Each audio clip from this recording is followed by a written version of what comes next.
महाराष्ट्र 24 तास चे प्रायोजक आहेत MDH मसाले. MDH ने जेवण दरवेळी मजेदार. MDH दम आलू, दाल तडका आणि मशरूम मसाला. MDH ने जेवण दरवेळी मजेदार. MDH सदैव तुम्हाला नवे स्वाद देण्यासाठी कटिबद्ध आहे. राज ठाकरे मिमिक्रीमध्ये गेले असते तर स्टँडअप कॉमेडियनचं दुकान बंद झालं असतं. कनेक्टिंग लिंक वरून राज ठाकरेने केलेल्या मिमिक्रीवर फडणवीसांचा पलटवार. महाराष्ट्रात राहून महाराष्ट्राची बदनामी करणारे महाराष्ट्रद्रोह हीच, प्रकल्पांची बदनामी ही महाराष्ट्राची बदनामीच. कनेक्टिंग लिंक वरील टीकेला एकनाथ शिंदेकडून प्रत्युत्तर. नियमित कर्ज भरणारे शेतकरी देखील कर्जमाफीसाठी पात्र ठरतील. मुख्यमंत्री देवेंद्र फडणवीस यांची मोठी घोषणा. 2026-27 ची अट काढण्यात येणार असल्याची ग्वाही. मारकुट्या रमेश म्हात्रेला सोमवारपर्यंत पोलीस कोठडी. डॉक्टर मारहाण प्रकरणी सर्व आरोपींना पोलीस कोठडी.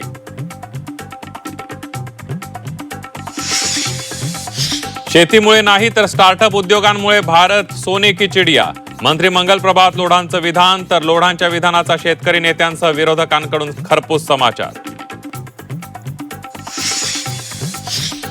पवार आणि शिंदेची भेट राजकीय नव्हती. संजय राऊतांना कुणीतरी चुकीची माहिती दिली. शिवसेना युबीटीच्या नाराजीवर खासदार सुप्रिया सुळेंची प्रतिक्रिया.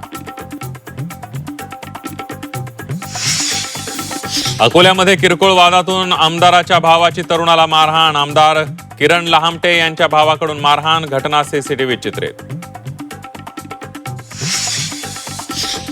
पुण्याच्या मोशीमध्ये कचऱ्याचा डोंगर कोसळून एकाचा मृत्यू. 14 जणांना बाहेर काढण्यात यश, तर 8 जण अजूनही ढिगाऱ्याखाली. घटनेनंतर तिसऱ्या दिवशी रेस्क्यू ऑपरेशन सुरू.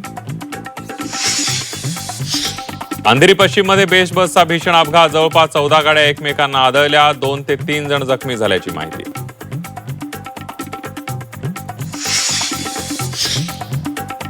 नेटेची नागपुरात मोठी कारवाई. पाकिस्तान कनेक्शन प्रकरणी 10 जण ताब्यात. पाकिस्तानात गुन्हेगारी टोळीशी संपर्क साधल्याचा संशय.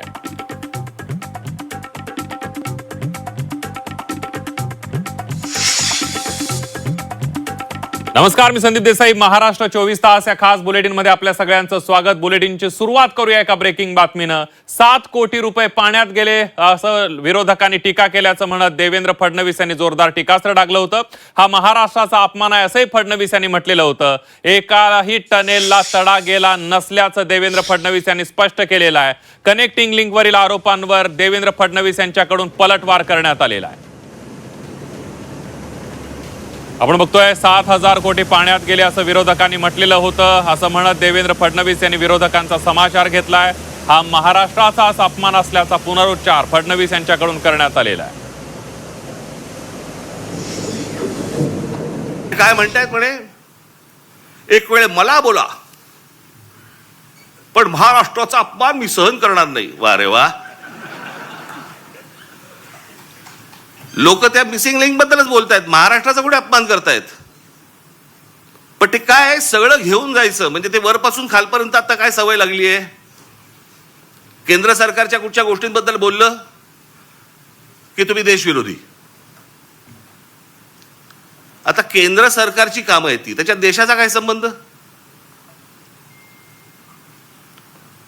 आता मिसिंग लिंक बद्दल बोललं तर ह्याच्यात महाराष्ट्राचा अपमान कुठे आला. मिसिंग लिंकवर जो काही त्या ठिकाणचा पूल आहे, केबल स्टेट ब्रिज आहे, त्या ठिकाणी जगातले सगळ्यात मोठे टनेल्स आहेत. याला एकही क्रॅक गेलेली नसताना, त्याचं काहीही नुकसान झालेलं नसताना 7,000 रुपये पाण्यात गेले, 7,000 कोटी पाण्यात गेले, 7,000 कोटी पाण्यात गेले. हा माझा अपमान आहे, हा महाराष्ट्राचाच अपमान आहे. खोट्या बातम्या पेरणं, अफवा पसरवणं हा महाराष्ट्राचा अपमान आहे. तर कनेक्टिंग लिंक वरून राज ठाकरेंनी केलेल्या टीकेवर फडणवीसांनी पलटवार केलेला आहे. ते जर मिमिक्रीमध्ये गेले असते तर स्टँडअप कॉमेडियनचं दुकान बंद झालं. फडणवीस यांनी राज ठाकरेंना लगावलाय. मिमिक्री आर्टिस्ट बोलले, मी हिंदीत बोललो असं फडणवीस म्हणाले. माझ्या भाषणामुळे काहींना मिरची लागल्याचंही म्हणत फडणवीस यांनी विरोधकांवर हल्लाबोल केलाय.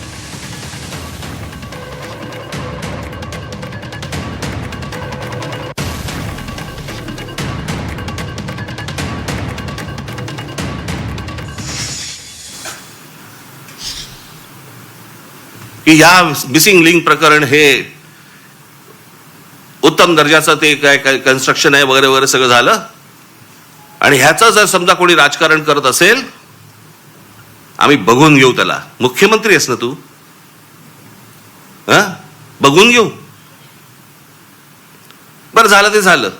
पुढे वाक्य संपल्या हिंदीतून सुरू झाले. मिसिंग लिंक के बारे में अगर कोई राजनीति करे, कोणासाठी हिंदी बोलणार? समोरचे आमदार मराठी, महाराष्ट्राची विधानसभा, महाराष्ट्राच्या विधानसभेमध्ये आमचा मुख्यमंत्री, महाराष्ट्राचा मुख्यमंत्री हिंदीत बोलतो. कशासाठी? कोणाला सांगायचं होतं? कदाचित आपल्याच पक्षातल्या वरच्या लोकांना सांगायचं असेल, बघून घेईन.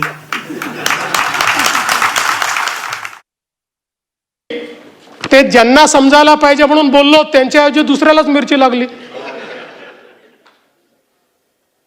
आणि आमचे मिमिक्री आर्टिस्ट मला म्हणायला लागले हिंदीत का बोलले. पूर्ण भाषण मी मराठीतच केलं, पण मला काही अडचण नाही. ते आमचे मित्र आहेत आणि ते मित्र असल्यामुळे राजकारणात तर त्यांच्यापासून आम्हाला काही धोका नाही, पण आनंद आहे ते राजकारणात आहे. ते जर मिमिक्रीच्या क्षेत्रात गेले असते तर एकाही स्टँडअप कॉमेडियनला या ठिकाणी मार्केट राहिलं नसतं. मुख्यमंत्री देवेंद्र फडणवीस यांनी विधान परिषदेत राज ठाकरेंचं नाव न घेता टीका केल्यानंतर मनसेचे नगरसेवक यशवंत केलेदार आणि फडणवीसांना प्रत्युत्तर दिलंय. राज ठाकरे यांच्यावर बोलण्याएवढी फडणवीसांची उंची नाही, निवडणुका आल्यावर पाठिंबा मागायला येतात, उमेदवार देऊ नका सांगतात, अशी टीका केलेदार यांनी फडणवीसांवर केली आहे.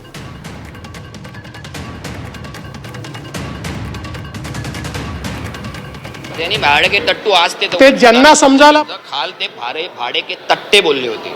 आणि ह्या तट्टे शब्दाचा शब्दकोशात जाऊन अर्थ बघा, अश्लील अर्थ आहे त्याचा. तर मला वाटतं की पहिला शब्दांचे अर्थ समजून त्यांनी घ्यावेत, पहिली गोष्ट. आणि दुसरी गोष्ट, राजसाहेबांबद्दल बोलण्याइतपत त्यांची उंची नाही आहे. कारण राज ठाकरे राजसाहेबांकडे तुम्ही अनेक वेळा स्वतःच्या चपलांची धूळ झाडायला येतात. ते कशाला येतात? का विविध निवडणुका येतात तेव्हा पाठिंबा मागता? आमच्या शिक्षक पदवीधर जी निवडणुका होतात तेव्हा उमेदवार तुमचा उभा करू नका म्हणून विनवण्या करायला कोण येतं? महाराष्ट्रात राहून महाराष्ट्राची बदनामी करणारे महाराष्ट्रद्रोहीच असं म्हणत शिंदे यांनी विरोधकांना सुनावलंय. कनेक्टिंग लिंकवर दरड कोसळून झालेल्या घटनेवर होणाऱ्या आरोपानंतर एकनाथ शिंदेनी विरोधकांना सुनावलंय. कनेक्टिंग लिंक हा इंजिनिअरिंग मार्वल असल्याचंही शिंदे म्हणालेत.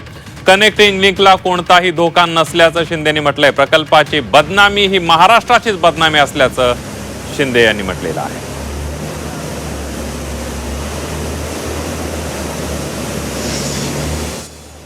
महाराष्ट्रामध्ये, राज्यामध्ये राहून महाराष्ट्राची बदनामी करणारे कोण? महाराष्ट्रद्रोही म्हणायचं आम्ही त्यांना? हे महाराष्ट्रद्रोहच होऊ शकतो. आणि म्हणून हे राज्याचे दुश्मन जे आहेत त्यांना माझं सांगणं आहे, तुम्हाला नाही, त्यांना माझं सांगणं आहे, कुठलाही प्रकल्प आपला जर झाला बदनाम तर ती महाराष्ट्राची बदनामी होते, कुठल्या पदाधिकाऱ्याची, मुख्यमंत्र्याची नाही ना मंत्र्याची नाही. त्यामुळे शेवटी आपल्याला हे देखील तारतम्य बाळगलं पाहिजे.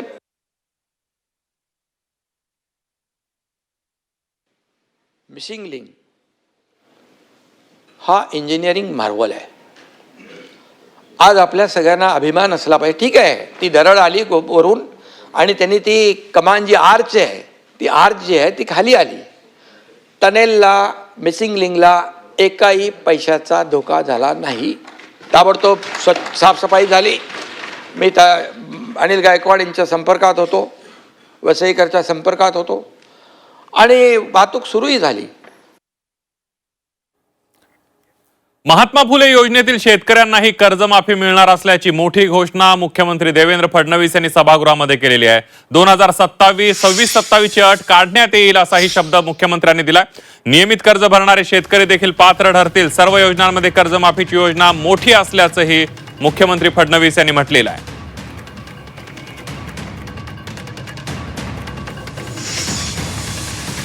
आपल्या काळामध्ये महात्मा ज्योतिराव फुले शेतकरी कर्जमुक्ती योजना तयार झाली होती. यामध्ये केवळ अल्पमुदत पीक कर्ज आणि पुनर्गठित कर्जासाठी 2 लाख रुपयापर्यंत ही योजना तयार केली होती. मात्र पुण्यश्लोक अहिल्यादेवी होळकरमध्ये आपण 2 लाखापेक्षा जास्तही ज्यांची थकबाकी आहे त्यांनाही 2 लाखापर्यंत देतोय. आपल्या योजनेत 2 लाखावर 1 रुपया जरी वर असेल तरी त्याला कर्जमाफी मिळालेली नाही. इथे 2 लाखाच्या वर असेल तरी त्याला आपण ती कर्जमाफी देणार आहोत. तर महात्मा ज्योतिराव फुले शेतकरी कर्जमाफी योजना जी आहे याच्यामध्ये 32 लाख शेतकऱ्यांना त्या ठिकाणी लाभ मिळाला होता. त्यापैकी बहुतांश शेतकऱ्यांनी पुन्हा कर्ज भरलेलं आहे, काही शेतकऱ्यांनी भरलेलं नाही. आणि म्हणून आपण ज्यावेळेस कर्जमाफीच्या संदर्भात निर्णय करायला घेतला त्यावेळी आपण एक प्रवीण परदेशींची कमिटी तयार केली होती. आणि या कमिटीला आपण काही लॉंग टर्म काही शॉर्ट टर्म अशा पद्धतीनं काही सूचना द्यायला सांगितल्या होत्या.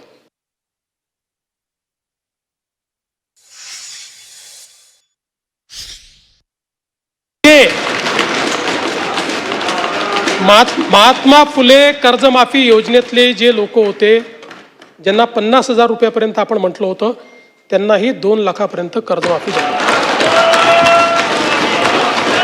आणि त्यासोबत 26-27चा जो नियम आहे तोही वगळण्यात येईल. आता आपल्याकडे तर सगळं आहेच. 26 मध्ये कोणी कोणी पैसे भरले आहेत जसं यांनी सांगितलं 95% लोकांनी पैसे भरले. त्यामुळे आता त्याच्या आधीच्या 3 वर्षातले कुठलेही 2 वर्ष ज्यांनी रेग्युलर भरलेले आहेत ते सगळे लोक याकरता पात्र होतील. पुन्हा सांगतो पहिल्यांदा राज्य सरकारने हा निर्णय घेतलाय. यापूर्वी कधीही असा निर्णय झालेला नाही.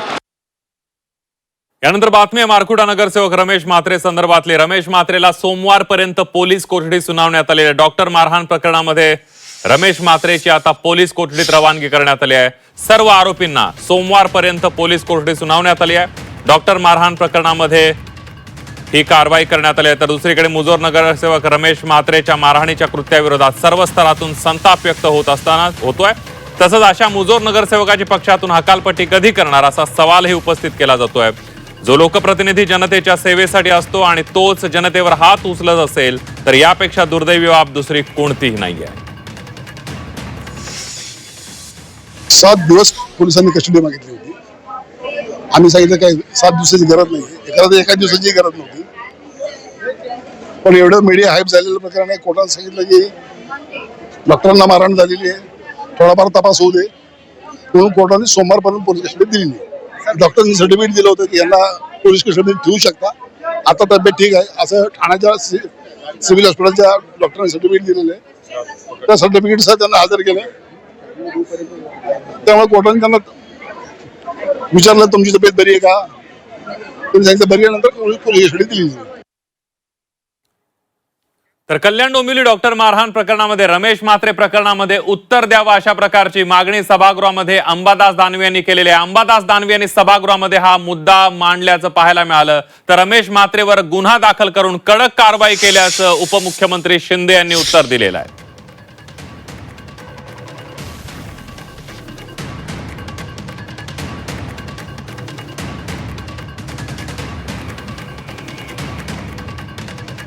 डोंबिवलीला परवा एका नगरसेवकांनी जे डॉक्टरांना मारलं त्याच्याविषयीचा मुद्दा मी मांडला होता. त्याच्यानंतर एक मुरबाडच्या आमदारांनी जेलमध्ये असलेल्या गँगस्टरला सुपारी दिलेली सभापती महोदय त्याचा मुद्दा मी मांडलेला आहे. पनवेलकर नावांच्या व्यक्तीला मीरा भाईंदरच्या नगरसेविका निशा नरेश नार्वेकर यांनी दिलेलं डीजीला आणि मुख्यमंत्र्यांनी दिलेलं पत्र आहे कोणाकोणाविषयी कारवाई करावी. त्याच्यानंतर मी तुळजाभवानी मंदिराचं जे 4,000 एकर जमिनीचा मुद्दा तोही मांडलेला आहे. नगरसेवक रमेश म्हात्रे कल्याण डोंबिवली यांच्या बाबतीमध्ये गुन्हा दाखल आहे. नगरसेवक रमेश म्हात्रे कल्याण डोंबिवली यांच्या बाबतीमध्ये गुन्हा दाखल आहे. ते अटक आहेत. त्यांच्यावर कडक कारवाई केलेली आहे. कुठल्याही परिस्थितीमध्ये पोलिसांच्या कामामध्ये कुणीही कारवाईमध्ये अडथळा आणलेला नाही. आज तुम्हाला कळलं असेल की कोर्टाने देखील भूमिका घेतली आणि व्हिडिओ कॉन्फरन्सिंगद्वारे न करता प्रत्यक्ष कोर्टामध्ये हजर करण्याच्या सूचना दिल्या. तिनं हॉस्पिटलमधून काढून पोलीस स्टेशनला घेऊन गेले, लॉकअपमध्ये घेतलं, लॉकअपमधून कोर्टामध्ये नेलं. आता पुढचं ते काय आज कोर्टामधलं आहे.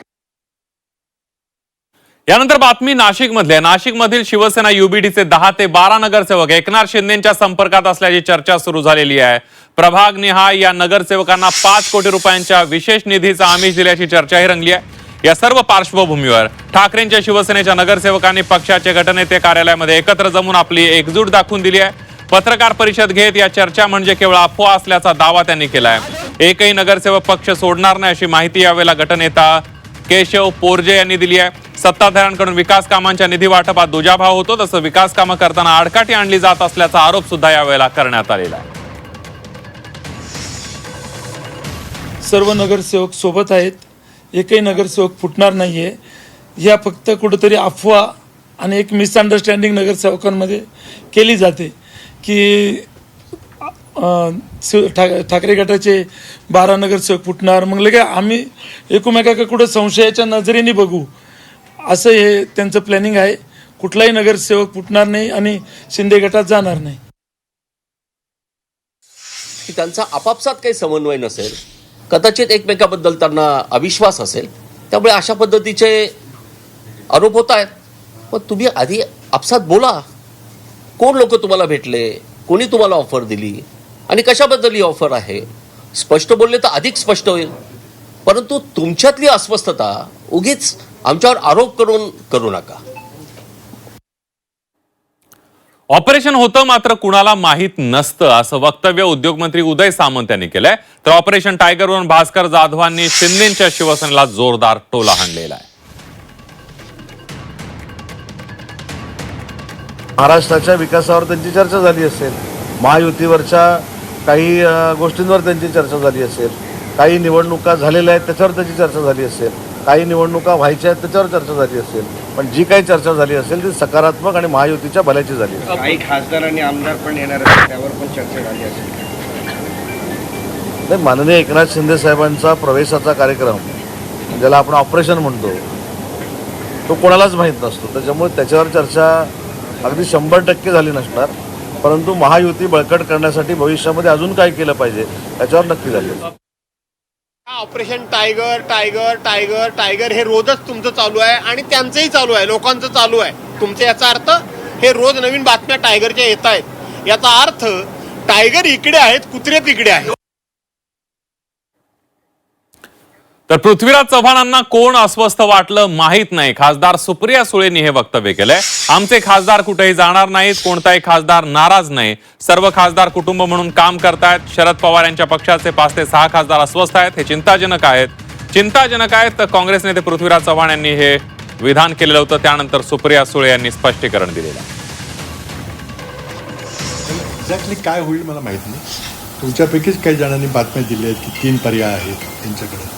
पण एक चिंताजनक खबर निश्चित आहे की त्याचे 5 ते 6 खासदार अस्वस्थ आहेत. काय करतील माहीत नाही आणि त्याकरता त्याच्या मागं मोदी शाह सरकार हात धुवून पडलेलं आहे की त्यांना विरोधी पक्ष अस्तित्वात असावा अशी त्यांची इच्छा आहे.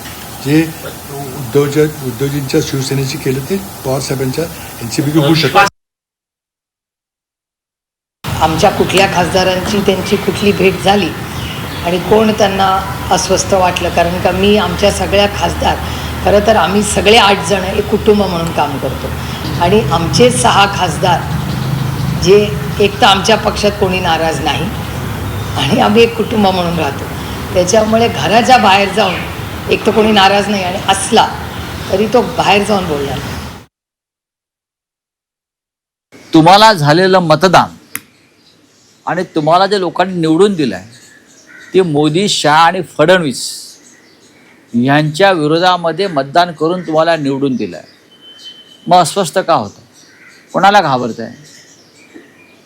काही कारण नाही ना. मला वाटत नाही की पण अस्वस्थ वगैरे कोणी नसतं.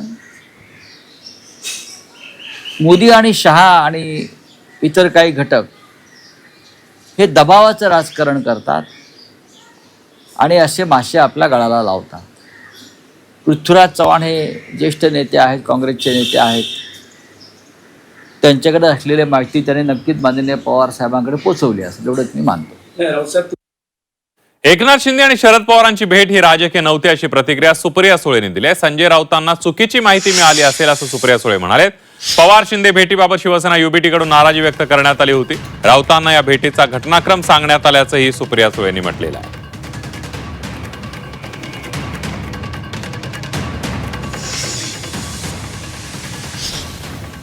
आणि हे अगदी कॅज्युअली झालेली एक घटना आहे. आणि मीही काल संजय राऊत साहेबांना फोन करून सांगितलं काय घटनाक्रम झाला. त्याच्यामुळे मला असं वाटतं की हे गैरसमजाने कोणीतरी कदाचित राऊत साहेबांना चुकीची माहिती दिली असेल, त्याच्यामुळे ते काल बोलले असते. माननीय शरद पवार साहेब हे आमचे नेते आहेत. महाविकास आघाडीचे ते सुप्रीम लीडर. त्यांच्या मनात माझ्याविषयी कायम श्रद्धा आणि आदर हा राहिला आणि राहील. त्यांचे माझ्यावर प्रेम आहे. मला काल वाटलं की आम्ही अस्वस्थ झालो, तिने अस्वस्थता व्यक्त केली. आणि काय एकनाथ शिंदे सांगतात आम्हाला कद्रूपणा. तुमच्यातला किती कद्रूपणा आतमध्ये कुठून भरला आहे तो जर बाहेर काढला तर काय कराल तुम्ही? ज्या पक्षानं, ज्या उद्धव ठाकरेने तुम्हाला इथपर्यंत पोचवलं त्यांच्याविषयी तुम्ही काय कृतज्ञता ठेवली? नाही ना. त्यांनी बोलू नये. शरद पवार यांच्यासारखा नेता जेव्हा अशा व्यक्तीला भेटतो तेव्हा त्या व्यक्तीला प्रतिष्ठा मिळते. हे पवार साहेबांचं मोठेपण असं माझं म्हणणं आहे. पवार साहेब इतके मोठे नेते आहेत. ते जेव्हा एखाद्या गद्दाराला भेटतात किंवा गद्दार त्यांना भेटतो एखादा आमच्या दृष्टीनं, तेव्हा त्या गद्दाराला प्रतिष्ठा मिळते. ही एवढंच मत मी व्यक्त केलं. राम मंदिर दानचोरी प्रकरणावरून सभागृहात गोंधळ झाल्याचं पाहायला मिळालं. विधानसभेमध्ये विरोधकांकडून जोरदार घोषणाबाजी करण्यात आली. सत्ताधारी दानचोरीवर बोलत नसल्याचं वडेट्टीवार यांनी म्हटलेलं आहे. तर वाजपेयींच्या वक्तव्याचा वडेट्टीवार यांच्याकडून दाखला देण्यात आलेला आहे.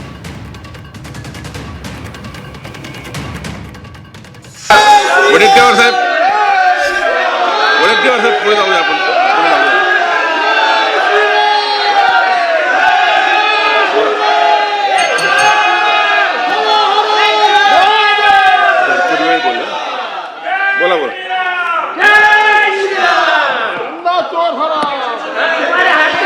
अध्यक्ष महोदय, नाही वडेट्टीवार साहेब आपलं मानणं.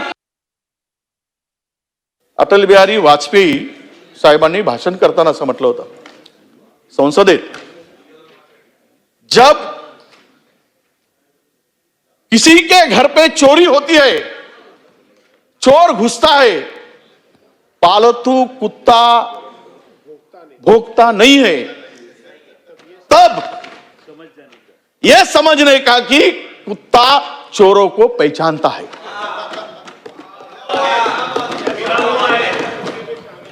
हे मी नाही म्हणत, अटल बिहारी वाजपेयी साहेब म्हणाले. हे अटल बिहारी वाजपेयी साहेबांनी म्हटलंय.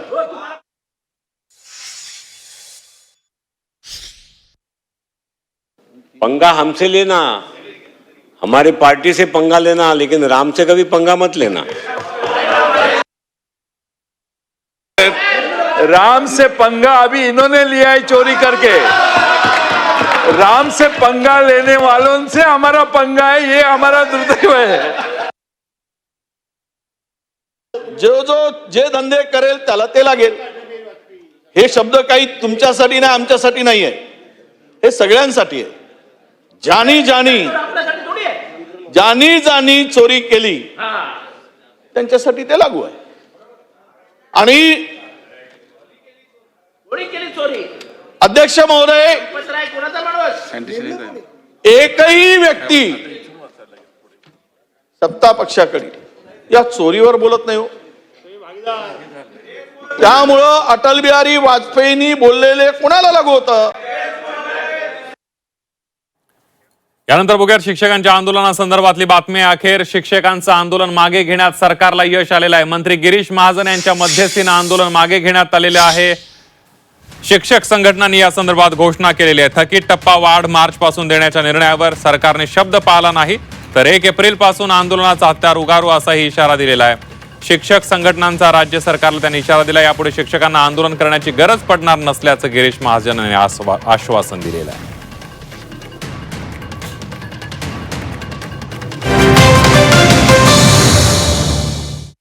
महाराष्ट्र 24 तास चे प्रायोजक आहेत MDH मसाले. MDH ने जेवण दरवेळी मजेदार.